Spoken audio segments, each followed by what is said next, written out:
Hi everyone, thanks Sharon. So I'm going to tell you a little bit about Japan, why you should choose Japan as a trip if you've not done it already.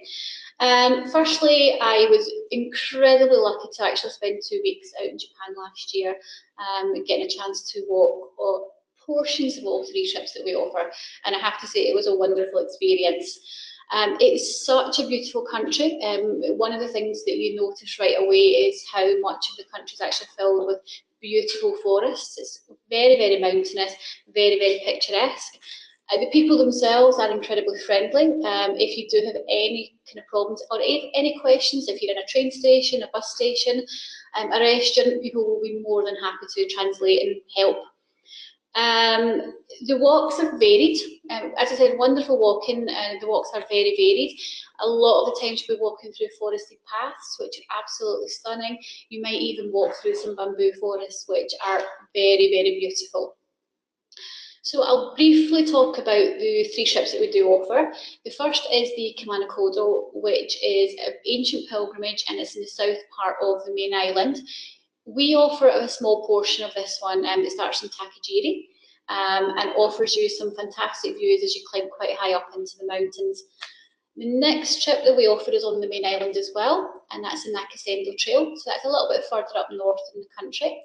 And this trip was once really, the route that you would be walking was once really the only way to get between Kyoto and Tokyo. Again, we offer a small portion of this trip, and you walk each night through to beautiful post towns, which a lot of them are hundreds and hundreds of years old. The final trip that we do offer is our newest trip, and that's the Shikoku Pilgrimage Trail. This is on Shikoku Island, so you'll have a bus or train journey to get from the main island to get to Shikoku. This is a very, very sacred place for Japanese, and the full pilgrimage is 88 temples. We offer the kind of best bits of this particular trip, and personally it was my favourite out of all of the three trips that I walked. Japan is a truly unique country. I've travelled in Asia quite extensively, and Japan is definitely unique. It's definitely down as one of my favourite places to actually visit, and you will love it. You will absolutely love it. So next we're going to talk about the accommodations. Give you a little bit of information on the different types of accommodations that we do offer. There are three main types of accommodations that we do offer. The first are ryokans, which are quite look at the right page in my details. They're normally slightly larger. Modern, sometimes can be a modern building. The one I stayed in Tokushima and Shikoku was quite a modern building, but most of them are in traditional buildings. More of a formal kind of service that you will get here. Usually a set dinner. You find this in all of the inns along the trail. It will be a set time you will have to go for dinner, and it is usually shared bathing. A lot of the times for both ryokans and minshukus that I'll talk about now, a lot of the times as well, you will also have shared bathrooms as well, but we'll let you know at the time of booking. Minshukus are normally smaller and family run. They're normally in older buildings and it's a little less formal, which I've stayed in a mixture of both and I loved either or were fantastic. Again, it's a set dinner. You'll probably find the room slightly more basic in a minshuku, and again, it's shared bathing for this as well. The next style is city hotels. You'll know that staying in a large city, you're going to be staying in a more modern hotel. These are going to have proper beds, so it'll have proper Western beds. You will have private bathrooms, so no sharing of the bathrooms here. And if you are eating within the hotel, like breakfast, that sort of thing, it will be normally buffet. You'll sometimes get a la carte, but it will primarily be buffet. We only offer breakfast as inclusion in the cost of city hotels, purely because there's so much choice when you're actually out there for restaurants to choose from. One last accommodation that I will mention, and you can get this if you stay when you're doing the Shikoku, or if you decide to stay in Mount Koya, is a temple lodging. These are normally run by Buddhist monks, and you get a fantastic chance to actually go and either experience morning or evening prayers. It's again a very unique experience and one that I thoroughly recommend. The next slide, you'll see some kind of general photos of the types of accommodation. So you'll see that the Ryokan is a slightly more modern building, whereas the Munshuku, this looks at one of the post towns on the Nakasendo, is a definitely more kind of older building. City hotels themselves, they tend to be quite modern, like typical Japanese, quite modern accommodations. So on to the next slide, we'll talk about the different things you have to remember when you're staying in a small rural accommodation.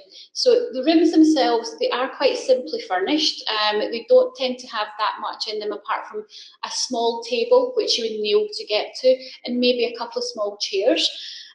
All of the flooring is tatami matting, so no shoes at all. And the bedding is futon style beds on the floor. Depending on the accommodation, these will either be put out for you in the evening, or you would take them out yourself. It's very, very easy to do. Bathing is the one thing that I get asked so many questions about. All of the rural accommodations, they'll have onsens. So these are your shared bathing facilities. They are gender segregated, so you don't have to worry about that. And there's quite a lot of etiquette towards the gender, towards the bathing. You bathe, you wash yourself first of all, so you run a little section to wash yourself first of all, and then you just go and relax in these amazing hot baths. I'm not going to lie, the first time I went into one, I was a bit daunted. But the minute I actually lay in the bath and it was just so warm and wonderful after a long day's walk, it was one of the most fantastic experiences, and I lost any sense of embarrassment that I had after that day. It is very spa-like.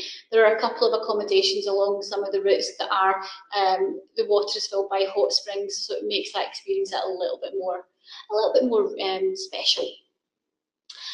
There's a lot of etiquette to staying in the small rural accommodations in Japan. The first one is when you walk into the accommodation, you take your outdoor shoes off. You'll normally leave these in a small cabinet just at the front door. So you leave your shoes or your boots. You also would be given a pair of slippers, which you will use to walk about in the accommodations. But when you're actually going into your room, you cannot step into your room with the slippers on. So you leave your slippers off and put them either outside of the room, depending on the type of accommodation. And when you're walking on the tatami mats, you walk with your bare feet or socks. You are provided with these slippers. You'll also be provided with a yukata, which is a bathrobe. And most people, after they've been in the onsens, will get changed, put the robe on, and they can go to dinner with the robe on. There are some accommodations that will provide you with outdoor slippers as well, which are more wooden and clog-like, and you can actually walk outside with your robe, with your slippers. Little tip though, make sure you do have like maybe a t-shirt and short underneath it, just to be on the safe side. So in the next slide, you'll see some pictures of some of the rooms that you'll stay in. The first picture is an example of what the futons will look like. They're very basic, but they are very comfortable. You're provided with a duvet-style covering as well. So if you're travelling during kind of cooler months, or if you're going to Mount Koi, where it is a little bit cooler because you're higher up, you'll be very, very warm. The second picture is taken actually one of the accommodations I stayed in on the Nakasendo Trail. It was a very large room, and you'll see an example of the table and chairs that you'll sometimes get in these rooms. And you'll see the tatami mat flooring as well. The third one is, again, this is a Minshuku in Sumagu that I stayed in. And again, it just shows you, again, the kind of simple styling of the room. But they're very spacious and very, very pretty. On the next slide, we're going to look at the bathing. And again, as I said, bathing is one of the questions that we do get asked about more often. But these pictures are really just an example of how absolutely fantastic they are. As I said, once you get over your initial embarrassment of being naked in front of other people, you will be absolutely fine.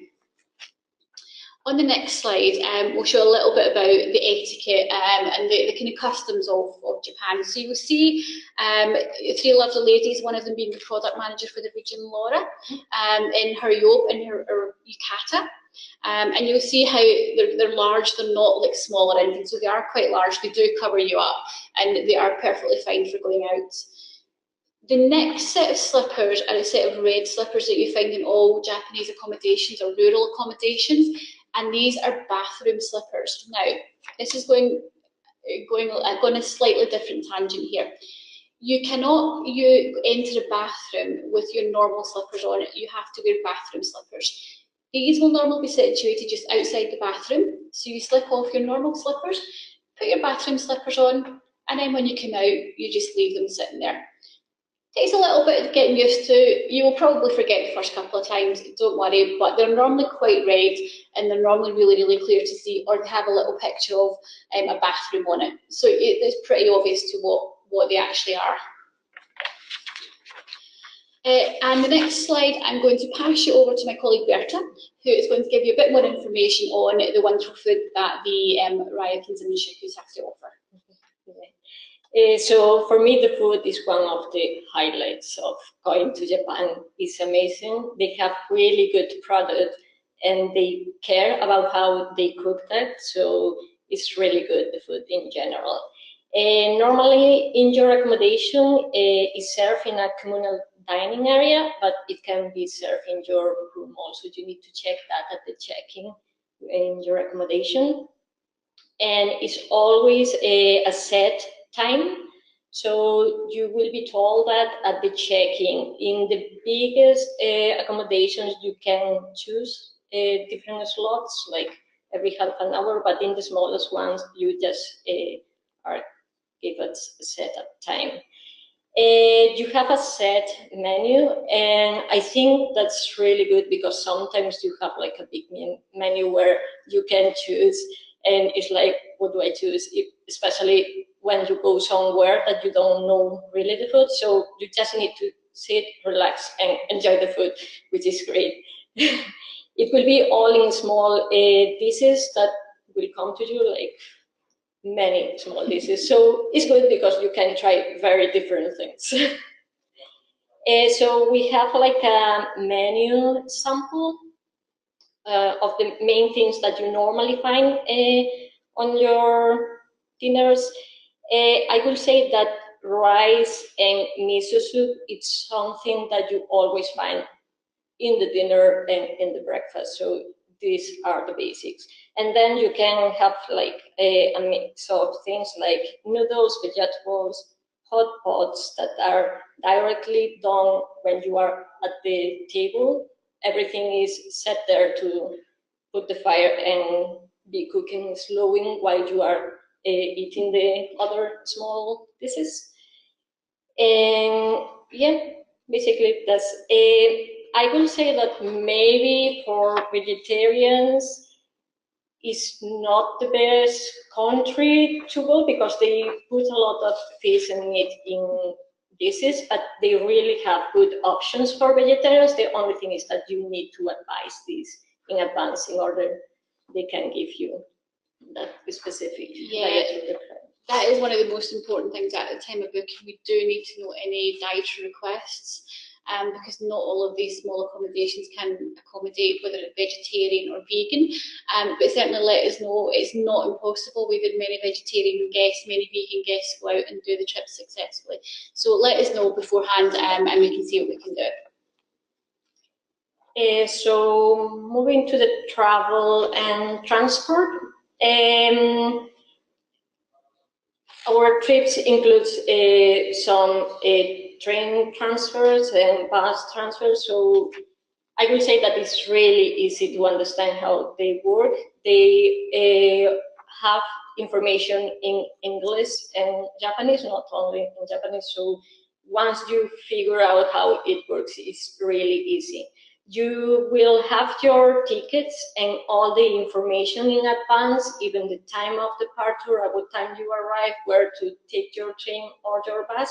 So it's quite easy to follow. They are very efficient and punctual. And if you have any problem and you don't know where to go, they are really friendly. So it's easy to ask to the bus driver or the train staff where do you need to go and what do you need to do. Some of the tickets has a pre-booked seating.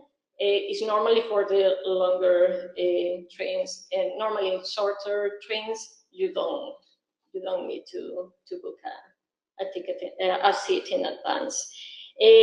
I will highly recommend not to bring like big bags because they have like really small spaces for the luggage. Even for long trains, long distance trains, like from Tokyo to Osaka, the space for the luggage is quite small. So traveling with big luggage, it will be difficult. Moving to the bus, it works slightly different than the train. So you need to get into the bus on the rear door, and you take a ticket when you get in. So the ticket will show you the number of the stop you are getting to the bus, and you pay at the end when you get off to the bus. You have always a screen with the price that you need to pay. As you see in the photo, imagine that you get onto the bus on stop 13. At the time that you want to get off, you will see the amount of yens that you need to pay in the screen. So it's quite easy. If you have any problem, you can always ask to the bus driver. They are really, really friendly.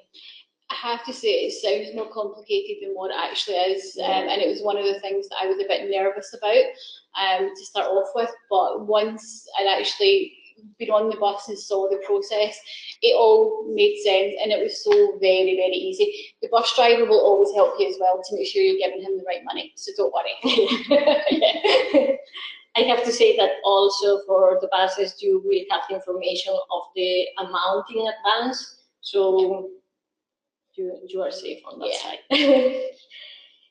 So for the language, in general, they don't speak a lot of English, I have to say, but you don't need to worry about that because they are so friendly that they will do their best to communicate with you. And they don't expect you to speak in Japanese, but it's always good and you show more interest, and they are really happy to hear, even if it's a short phrase or just a word. So the basics are hello, that is konnichiwa, goodbye, sayonara, thanks, arigato, or thank you very much, which is arigato gozaimasu. Arigato gozaimasu is the short way to say arigato gozaimashita. That maybe is slightly more difficult, but with arigato gozaimasu, you are okay. You will hear that all the time, so if you pay attention of what they say when you go into a place or when you leave, just repeat what they say. It's more easy than it looks like. Regarding the currency, they have yens, so it could be good to change some money on advance and to have yens with you on cash all the time, because it's not that easy to find places to pay by card. It's quite common in big restaurants, hotels, especially in the cities, but not in rural areas. So I will recommend to have always cash with you. Something to bear in mind also is like you cannot use your card in all the ATM machines. You can use it in 7-Eleven stores, which are quite popular. Yeah, they are easy to find, but you need to bear that in mind, that you cannot take money for any ATM. And yeah, I think that's all for today. So I'm going to talk a little bit about the preparation for your actual trip itself. Like Berta was saying, it's always good not to have too big a suitcase, especially if you're travelling in the bullet train, because the luggage storage isn't that great. I'll go on to talk about luggage transfer separately, but when you're on the walk itself, if you're carrying any kind of luggage for a couple of days, you can travel fairly light. So bear in mind that Basic toiletries are provided in the onsens, so you have shampoo, shower gel. These are all provided for you in the onsens, and sometimes even little tiny toothbrushes and little tiny toothpaste, which is really cute. You'll have your bathrobe, you'll have your slippers, so you don't need to carry that much when you're on the trek itself. We always recommend packing the usual kind of things that you would pack, so a good well-worn pair of walking boots, making sure that you have used them quite a few times and that you're used to wearing them. Evening clothes, I say kind of maybe have, if you're getting your luggage transferred every few days, having maybe a pair of jeans on a t-shirt that you can wear at night would be absolutely fine. Nothing is horrible. So that, and maybe a pair of flip-flops or something that's quite comfortable to wear on your feet if you don't get a chance to wear the outdoor slippers.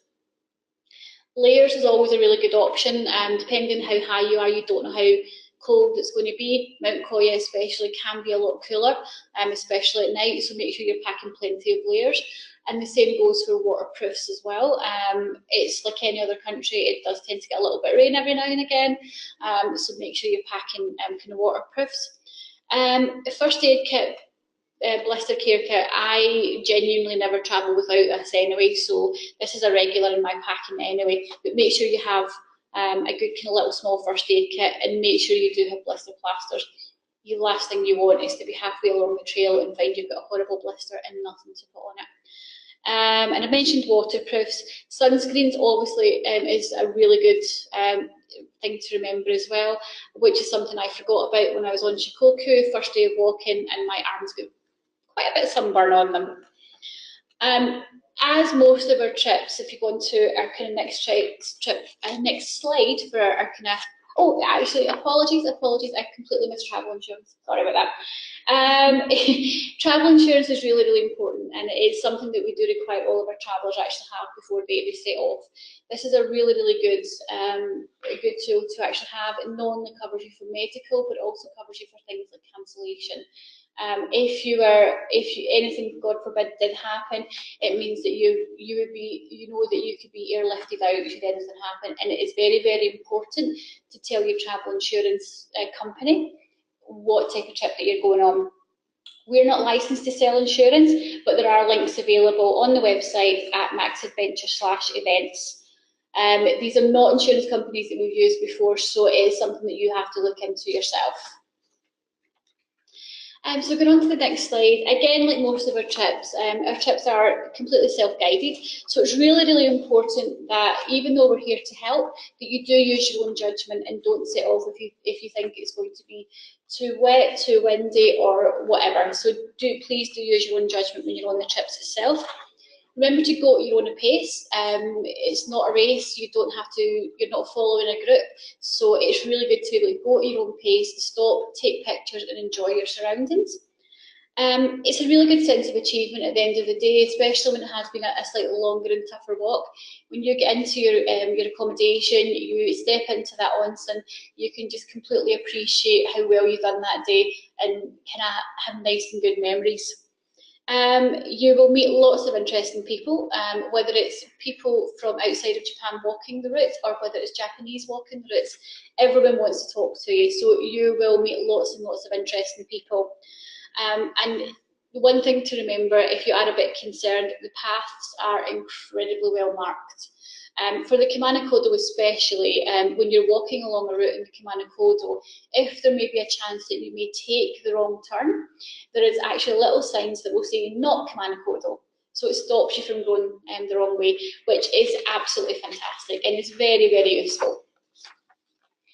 So the next slide I'm going to talk about baggage transfer. Again, second to onsens, this is one of the things I do get asked quite a lot about. There's two different options of transferring your bags when you're on the walk itself. The main one that we still do recommend is using Takiban, which is a Japanese courier service, and is really easy to organise. Your accommodations will be able to do that for you, and it saves you doing all of the work. The service isn't a daily service, so you will only get your bags every couple of days, and it's dependent on the trip that you would actually be going on. Any questions that are trip specific, let me know and I can go over that with you after the webinar. But using Tachybahn, you are able to travel very, very light. It's quite cheap and it's very, very efficient. The next service that we can offer, and this is only for the Kamanakodo and the Kamanakodo and Nakasendo Trail, is a pre-bookable luggage service. Now, this is a daily service that you take your bags to a drop-off point, drop your bags off before you start walking that day, and you would get your bags daily. The only thing about this service is for the final day for both walks, you cannot actually get the daily service. Again, it may be the case that you might be able to organise Tachybahn. Just let us know if you've got any questions about that, and we can look into more trip specific for you. Okay, so I think that's us also onto our Q&A session. So we've got a few little questions that have already been asked. I think Berta's going to start with the first one. Or if you have coverage for mobile or cell phones, you don't need to worry about that because it's quite good. You can have more or less, but even if you are in the middle of the mountains, that is quite good. So I don't think it's something that you need to worry about. Yeah, even in Shikoku, which is a little bit more remote because it's in one of the islands, we didn't suffer any great problems with mobile phone coverage at all. The next question is, if I don't want to walk one day, how do I get a transfer? It would really be dependent on which trip you're on and what day you're actually wanting to walk.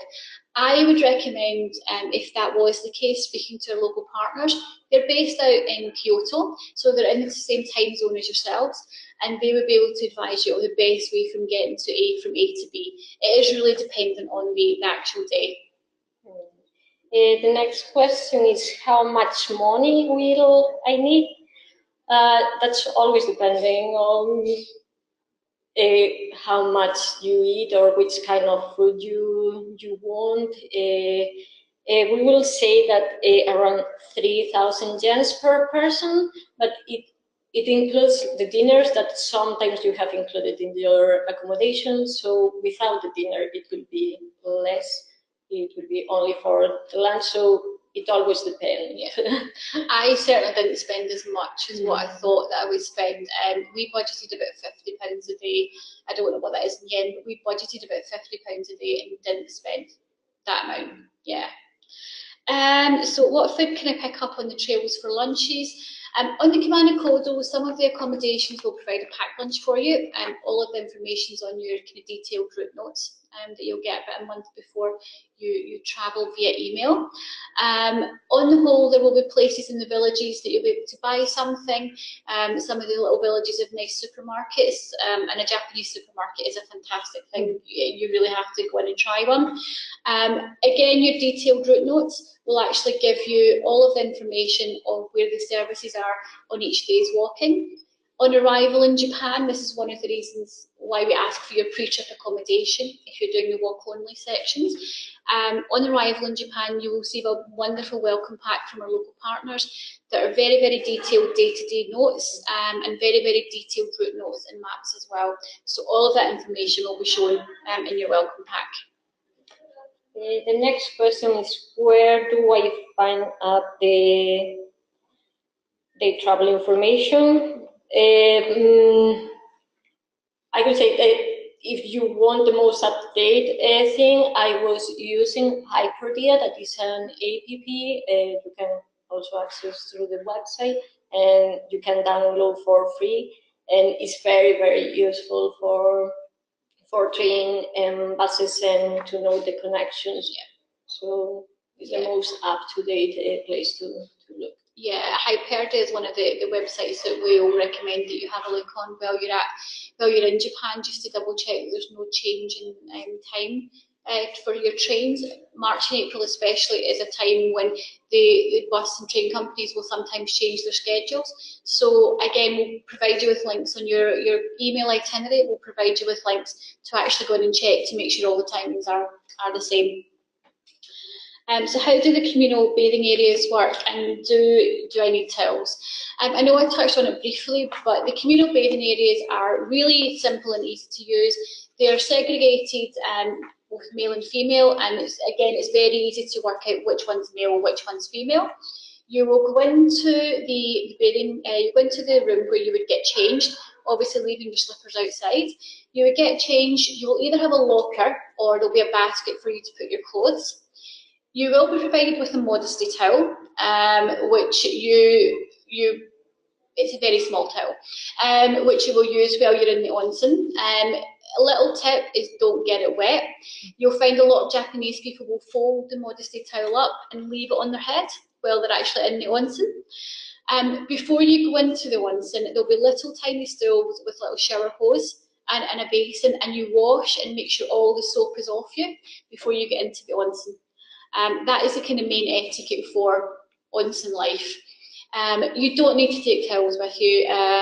We get towels in every accommodation bar one, and we broke etiquette rules and used the modesty towel to kind of dry off slightly. So now Jonathan is asking how transferring the main bags when they are working the Shikoku? For transferring bags in Shikoku, because the daily luggage transfer isn't available, you would transfer your bags from your pre-trip hotel, so say whether it's Kyoto or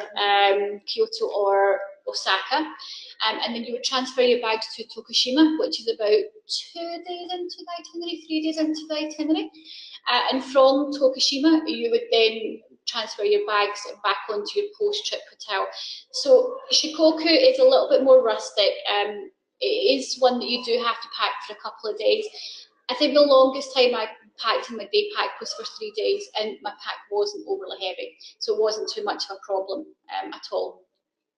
So sorry, that was a question from Alex, and the question from Jonathan is if they need bag spray. I will say I travel at the end of October, and for us was not necessary, but maybe in spring is different. Yeah, I travelled in June, and it was just before the rainy season started. I don't get bitten by mosquitoes at all, but my other half does. So you get a few mosquito bites. So it might be worth travelling with a little tiny kind of bug spray, but it wasn't a huge problem. We didn't notice a huge amount. And I think we only got bitten a couple of times because where we were staying was right beside water. Okay, so I think that's us just about to go. Thank you very much for your time today. If you do have any other questions at all, you know where we are.